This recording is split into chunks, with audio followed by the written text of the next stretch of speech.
Hello everyone, আমি কৃষ্ণা আবারও চলে এলাম নতুন একটা ভিডিও নিয়ে। রূপান্তর পেজে তোমাদের সবাইকে স্বাগত জানাই। আশা করি তোমরা সকলেই ভালো আছো।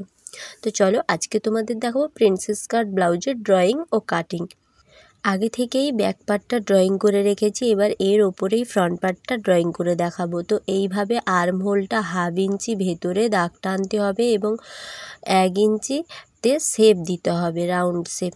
তো রাউন্ড শেপ দেওয়ার পর যেটা মেন জিনিস লাগবে সেটা হচ্ছে আমাদের মিডিল পয়েন্ট। মিডিল পয়েন্ট কি বলবো, পয়েন্ট কি, আমাদের বাস্টের মেন পয়েন্টটাকে বলবো মিডিল পয়েন্ট। এবার ওটা আমাদের সেলাই মার্জিন 1/2 ইঞ্চি যোগ করে যা হবে, 9 হলে 9.5 নিতে হবে, 10 হলে 10.5 নিতে হবে। এবার কতটা দূরত্বে নেব, এই যে আমাদের ছাতি যা থাকবে সেটাকে 10 দিয়ে ভাগ করে যা হবে তার সঙ্গে সেলাই মার্জিন নিতে হবে। তো এখানে সেলাই মার্জিন তোমরা 1/2 ইঞ্চির কম নিতে পারো। এইভাবে করে পয়েন্টটা বসাতে হবে। এবার ওই সোজাই দাগ নিচের দিকে নামিয়ে দিতে হবে, দিলে এই রকম একটা বক্স হয়ে যাবে।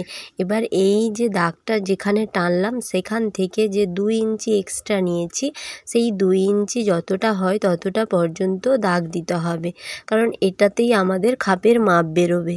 তো দাগ দিয়ে ওপরের দিকে 1.5 ইঞ্চিতে একটা দাগ টানবো, সোজাভাবেই 1.5 ইঞ্চি উপরে দাগ টেনে দিব, যাতে আমাদের শেপটা খুব সুন্দর হয়। এবার ওই যেখানে মিডিল পয়েন্ট নিয়েছিলাম ওর সঙ্গে এটা মিলিয়ে দিব।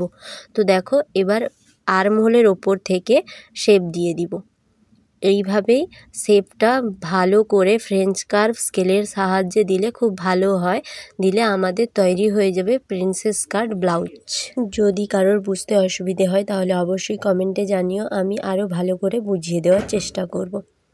তো এবার এই যে মাঝখানে যে ডাটের মতো তৈরি হয়েছে এটাই কেটে বাদ যাবে, আর সাইডে এটা হচ্ছে এক্সট্রা 1.5 ইঞ্চি। এটা যে যার মতো রাখতে পারো, 1.5 ইঞ্চি রাখতে পারো, কেউ 2 ইঞ্চিও রাখতে পারো। তো চলো পুরোটা দেখতে থাকো, আশা করি তোমাদের উপকার হবে।